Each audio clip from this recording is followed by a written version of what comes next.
Hello everyone, this is Bentley, and as you guys know, recently I got an order of Buce in from Eric Lucas of BuyPetShrimp.com, which some of you didn't even know he did Buce.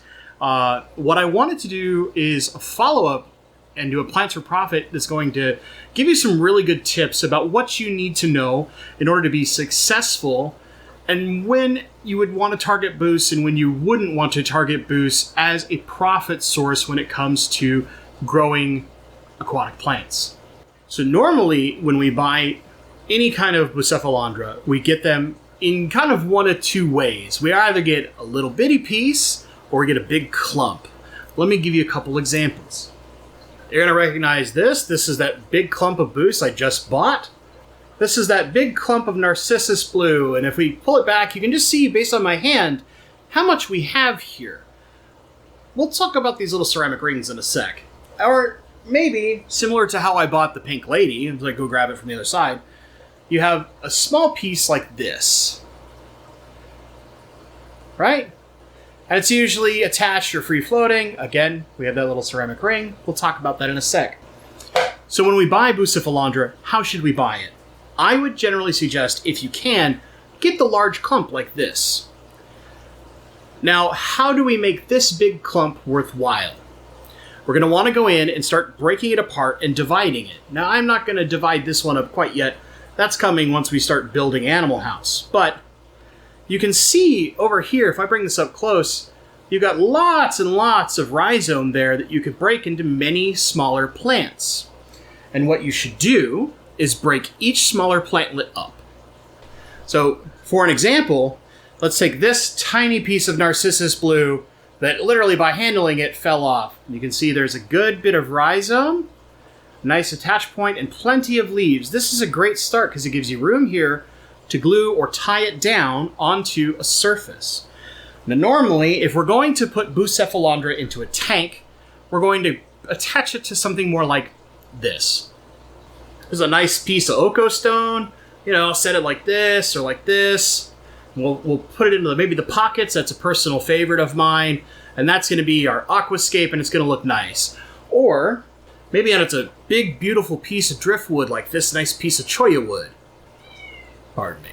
A few moments later. Now, there's one problem when we attach the Bucephalandra that we want into a nice piece of wood or rock like we would in an aquascape or our display tanks or something we do for our personal use. And that's it. If we have that surface, it's going to grow along it. And if it's rigid or in a special place, you don't want to disrupt that in order to bring it out, trim it off, and start manipulating it in order to get pieces ready for sale. What you could instead look at doing is something more like this. So if I'm using a grow-out tank, you could use a very flat piece of rock like this or some slate. That'll give you a nice flat surface to attach the initial piece to. It's got lots of room to grow over all of this surface on this. And then when you need to trim it, it's very simple. It's a flat piece of rock. You pull it out, you trim what you need, put it back, sell that piece of trim, and let the mother plant keep growing. Or we could do what my friend Eric Lucas does. Like this.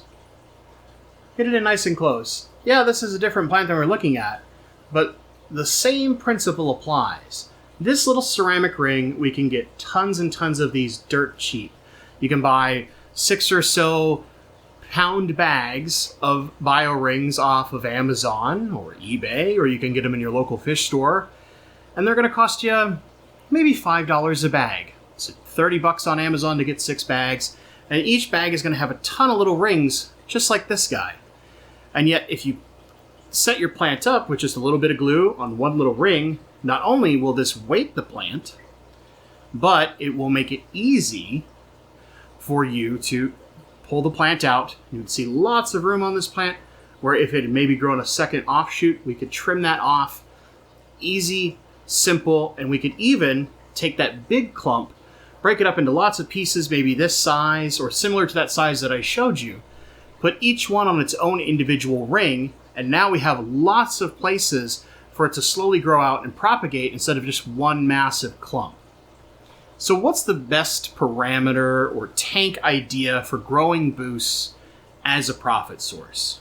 Well, it grows slow. We all know that. It's a very low light requirement plant, but The secret to getting Buce to grow really fast is one of, well, 3 things really. Number 1, we want our water parameters not to change very much. We don't want... Buce, like crypts, will melt. And it will especially melt if it's had a major change, like it's been immersed for a while and now it's going submerged. Or maybe you suddenly went from very soft water to very hard water because you added too many minerals. Or something similar, like maybe you have very soft water like the Seattle area does. And you do a huge water change, like 70%. And your water was at a certain TDS, but now all this super soft water or RO type water comes in, and you don't have a remineralizer to push it back up to the same spot. That big shift can cause that to melt. But do not throw your rhizome away if it ever melts. Those leaves will come back and it'll start looking great in no time. The next thing we want to pay attention to is high light can burn the Bucephalandra. It can cause it to basically go into a stressor and melt away and be just the rhizome. Low light, let's say you're just starting plants for profit, or you're very early and you can't necessarily get a super nice light, or even something like in the middle range like a Fluval 3.0, but you've got something, say, like a Beamswork light or a Nycrew, any of those great budget options, and you got like maybe a 20-gallon lawn, or even a 40 breeder, something with a lot of footprint to it.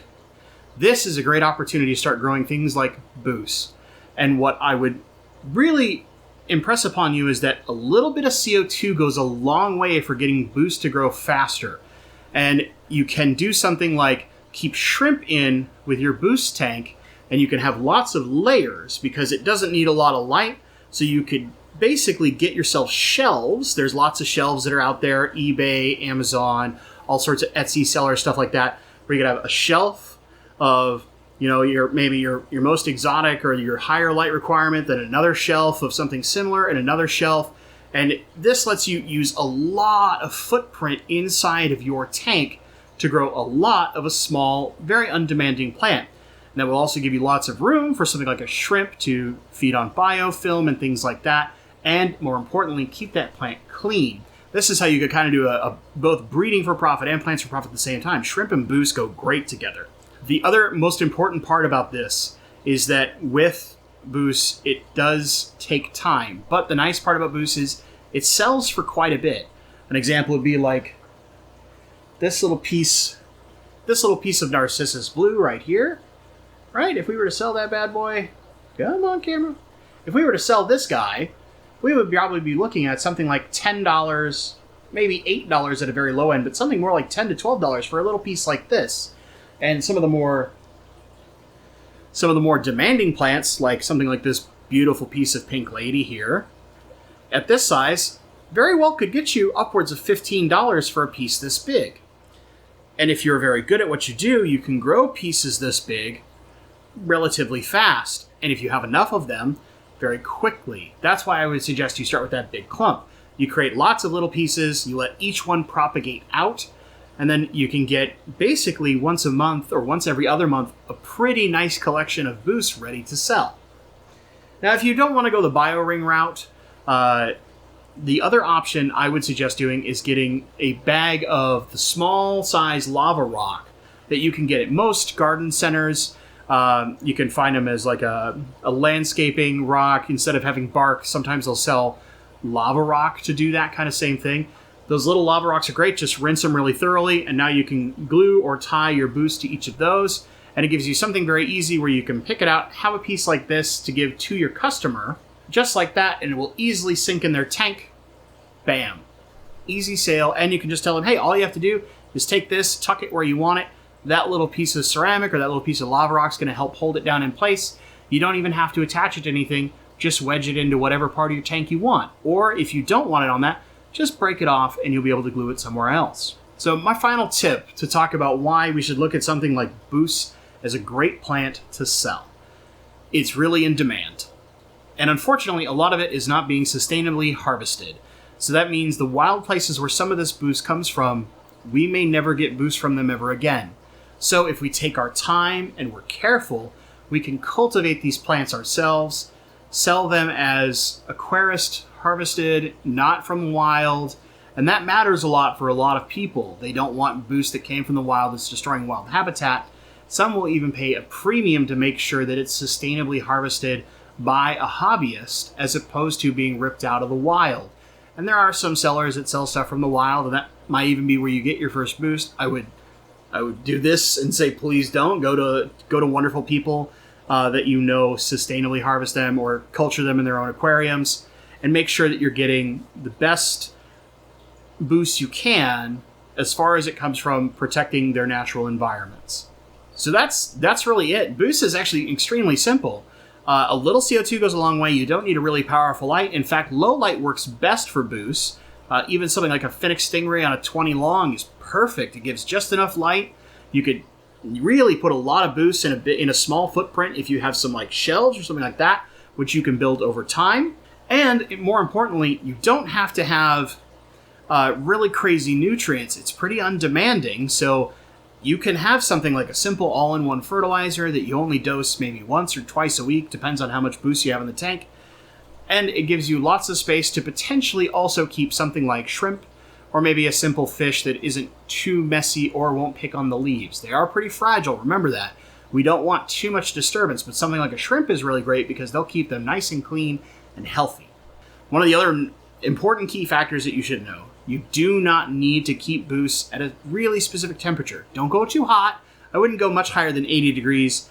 Really, the key kind of range that I've seen is about that 68 to 76, much like a lot of Neocaridina shrimp. It comes from an area where it often will be completely submerged one day, and then after a week, it'll be barely in the water, just its roots, and then another week later, a big rain will happen and it's submerged again, which is why it regrows its leaves so well after it has that melt.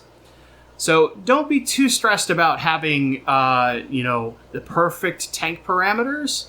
Just make sure that your water quality is good and you keep it as stable as possible. But that means if you keep your house relatively warm, you could put this in an unheated tank and it'll be doing just fine. So you can save a little money on heat. We'll only worry about a low, kind of budget-friendly light, but a little bit of CO2 will go a long way. Remember that. If you really want to grow Buce and fast and get the best out of it, a little CO2 is going to help you a ton. And not a lot. I'm talking like a 20 long, 1 bubble per second. Maybe 2, but not a lot. You don't want to push too much.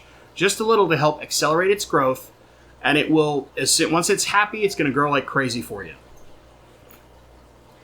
This cat would not stop meowing at me, so now I have to pet him while I tell you the rest. So that's it, guys. That's my tips on how to grow Buce for profit. The best scenario, not a super high-tech tank. In fact, when you're just starting out, this might be a better option as one of your early plants. Are you done now? Are you done? We're wasting valuable recording time. Do you want down? Go on. Let me finish recording, please. Realistically, it's best in kind of a low to middle. Low, like you could have low light, but a little bit of CO2, and that's going to be great for growing Buce. You don't even have to have a very big tank. In fact, the bigger the footprint is and not as tall is going to help you even more. So let me know in the comments down below. Do you keep Buce? What kind of Buce? Lots of Buce, only a little Buce. Maybe you've had trouble with Buce. Let me know. I'd love to hear your thoughts. If you've enjoyed this video, consider giving a little like. That helps the magic YouTube algorithms. And if you don't like Buce, if you're tired of me talking about plants and rainbow fish, why are you on my channel? But you go ahead and hit that thumbs down twice. It's okay. It's okay. Thank you. If you're new to this channel and maybe you want to learn more, there's an entire playlist that's going to be at the end of this video of all sorts of ways to grow plants for profit instead of doing breeding for profit. It's kind of one of my things. Lots of tips on how to grow plants and be super successful with a planted aquarium. Maybe even consider subscribing if you want to learn more, because I'm going to have even more coming up in the near future. As always, guys, thank you so much for watching, and stay awesome.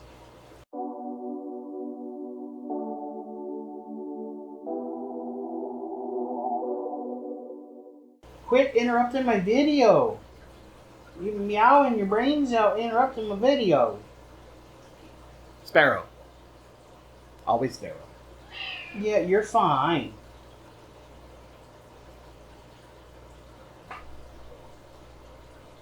You're fine.